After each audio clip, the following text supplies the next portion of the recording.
We'll kick things off with an emotional exclusive from ESPN Brazil. Richarlison struggling after the World Cup, after shining so brightly for Brazil in Qatar. His numbers, though, show how his form dropped off domestically, and he gave a very frank and honest interview about his mental health after the World Cup.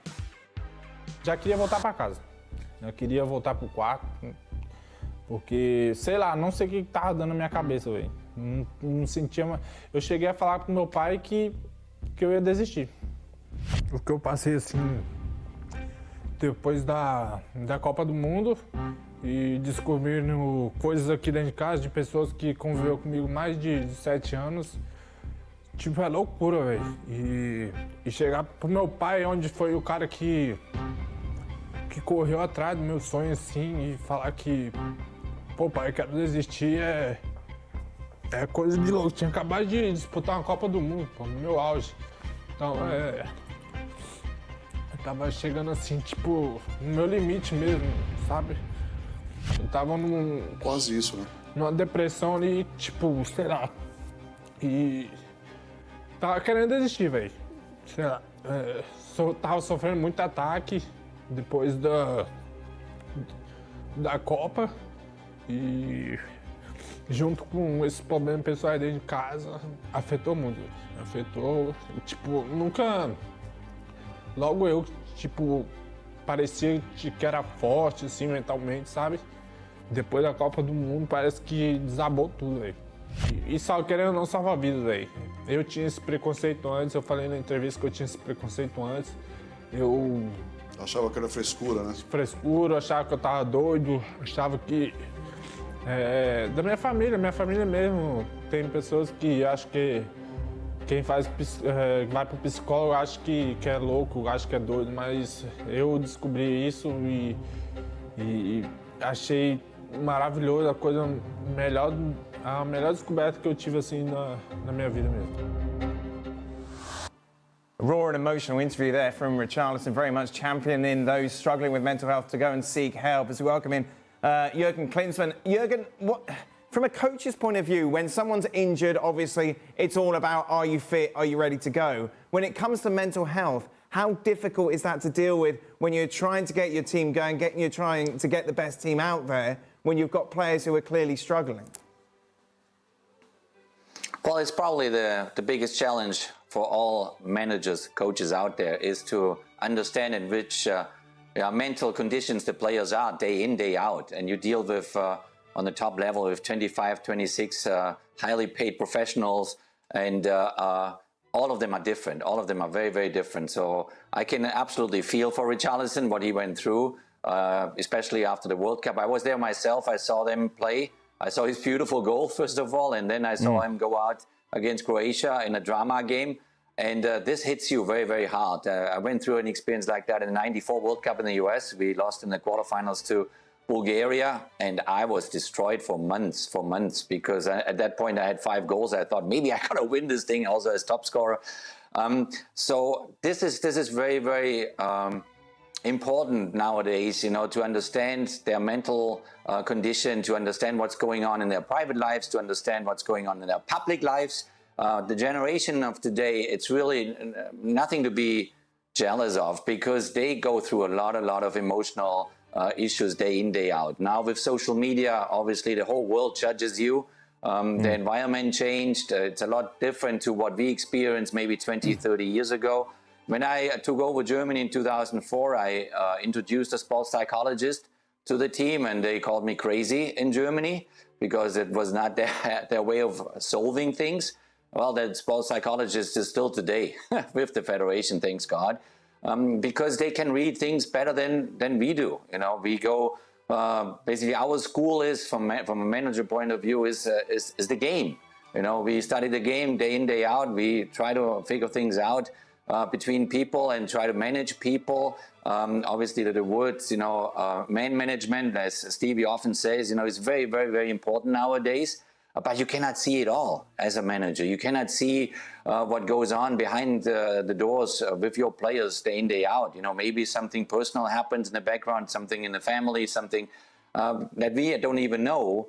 And therefore, definitely, I support every step from Richarlison to seek help, to talk to professionals, to open up, which he did. Thankfully, he did. And I would encourage every player, every athlete to do so, because, they're human beings just like everybody else.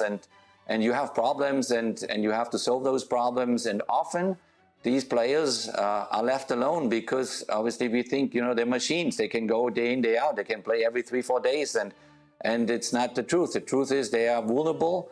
They're fragile, and you have to read that hopefully ahead of time. In his case, hopefully he goes and asks for some help, some support. Therefore, this is a very important topic, and it's in all sports that way. If it is in basketball, American football, baseball, any sports, especially individual sports, it's more and more important that we can understand their mental state of mind. Jürgen, it's interesting. You mentioned 1994 there. Just going into a little more detail, if you don't mind about it, it must be such a strange sensation in that you've fulfilled your goal, you've gone to the World Cup, you've scored goals, the game that you love, the game you've grown up wanting to play, and then all of a sudden it's associated not necessarily to all positive things.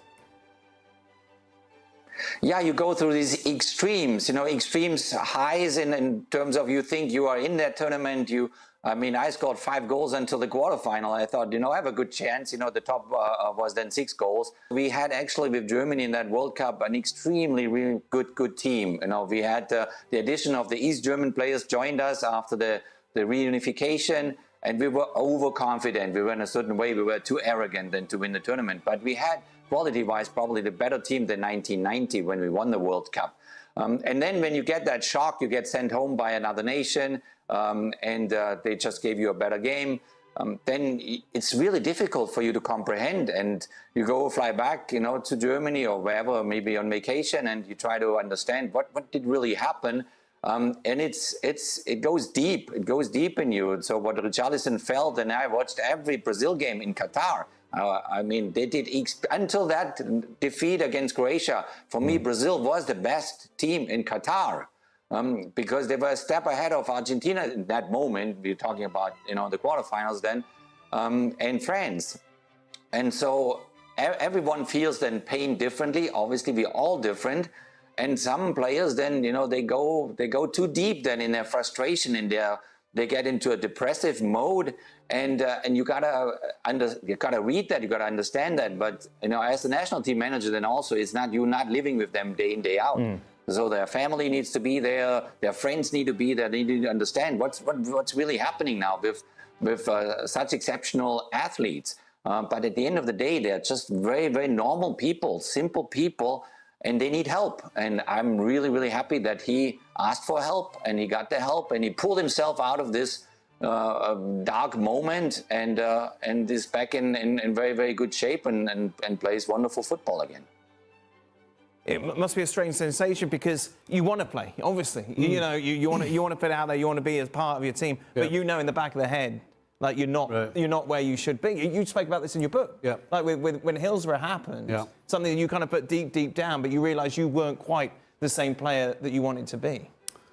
And the good thing about today, not only Richarlison coming out and others before him talking about this sort of thing, is that every club has a sports psychologist, and it's almost, or it should be almost for a coach, like going to the physio and asking about somebody's injury. You as a coach should be going to the psychologist and saying, right, where is Richarlison or any of your players? Is he in a position where he can play? Is he in a position where playing him is going to help him? Or does he have to just have a week off? Right. I mean, that's what you should be doing as a coach. I really think right now it's similar to any other of your staff that you would go to try and fix a situation. Unfortunately now, that option's there for players. I 100% can tell you that we should, after Hillsborough, have been given the option of having counselling, but A, nobody brought it up, and B, more importantly, there's not a player then at that stage would have had the courage that Richarlison's just shown to tell somebody and sit sit in front of somebody with tears in your eyes, explaining how you feel and how you want to get better. That option wasn't there. So I think we're lucky that for people like Richarlison right now, that option's there. Unfortunately, they're taking advantage of it because all it's going to do is help them. Jurgen mentioned it, and it's interesting because obviously you look at finances. Oh, players are getting paid more than they ever have. Is there an argument to say they're under more pressure than they have been because of social media, because the spotlight is always on? Absolutely, and I think social media adds another layer to it, but that pressure's always been there. And to be honest, pressure is a part of the game, and we almost wear that as some kind of a badge on our sleeves because of how we've dealt with it over the years. And to get to this level of the game, you have to be able to deal with pressure. You've dealt with it all your life, albeit in different ways. As a young player coming through, it's that margin between success and failure. Am I good enough? Am I not? You get yourself through that. And while we've all had these kind of ups and downs in terms of our own mental health and dealing with the pressures of the game, more times than not, we get through it. So the belief is, just give it a little bit of time and I'll get through it. But as you get to the levels, particularly, you heard Jurgen speak about it, Richarlison speak about it, when you're at a tournament like the World Cup, and it's not just about your own successes and failures, but you're carrying the expectation of a nation on your back, of all the people that you love, all the people who've contributed to your career, all of a sudden, their own mental health, you feel you're carrying. And any kind of failure is just compounded by it. And it's oftentimes too much for one person to bear. And while some can grin and work their way through it, others, it takes a more damning effect. And credit to Richarlison, again, I agree with Stevie fully here. It's important that players who are going through these moments call attention to it, to let young players, let others in the game, at whatever level it may be, know that they aren't alone, that their situation is not unique, that they have to come out and seek help. At the same time, I again, credit to the game for making sports psychologists or psychiatrists a part of the setup. Because in the past, that was a coach's job. And a coach is not trained to do that, not trained to diagnose or speak to players about it. Secondly, a coach has to pick who his best team is to go out and win a game, because that's where his mental health, that's where his successes are hinged. But the last thing that Richarlison or anybody in his position needed at that moment is to be left out. Right. And now all of a sudden, as a coach, here you are not trained to deal with it. You are trained to put out the best team on the park, and all of a sudden it just adds to the issues. So again, it's good that the game is moving in this direction. It's long overdue, and hopefully young players can take some heart from the direction and the bravery shown by Richarlison and others. You were talking about pressure, Shaq, and they may just say, well, hold on a second. This is the sort of pressure that you have to deal with if you're going to play for Brazil or you're going to play at an elite level. You just look at it from the perspective that from a lot of these players, where they come from, their real pressure has been putting food on the table for their families. That the fact that they made it to this point, there is a whole long line of people in their family that depend on their success. And so when we talk about pressure and measure pressure, let's think about it this rationally from the perspective of a guy like Richarlison or whoever it may be. Look, my real pressure is putting food on the table for my family, and I've been able to do that. So I've handled that. I know what pressure is like. I know what it feels like. That's pressure. That's pressure, not knowing where your next meal is going to come from, and we're out of that.